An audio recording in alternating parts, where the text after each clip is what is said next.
baraklarda ümidinlə ahuzarda yatırırlar. Dört divarın içində qəlbinizi qocalıbıdı, fələk işlədi bir kələk, sizi oraya salıbıdı. Ana bacınızın gözü hər an yolda qalıbıdı, fikirləşib sizi dərib Dətrubarda yatırırlar, kəlməsi qızıl oğullar. Dört divarda yatırırlar, baraklarda ümidinlə ahuzarda yatırırlar.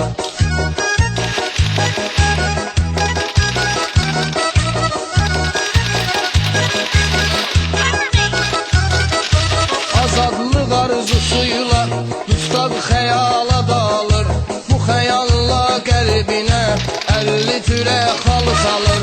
Çoxsu dostuna görə 7 il sürük alır, o şərəfsiz dostu da qızla barda yatırırlar, kəlməsi qızıl oğullar.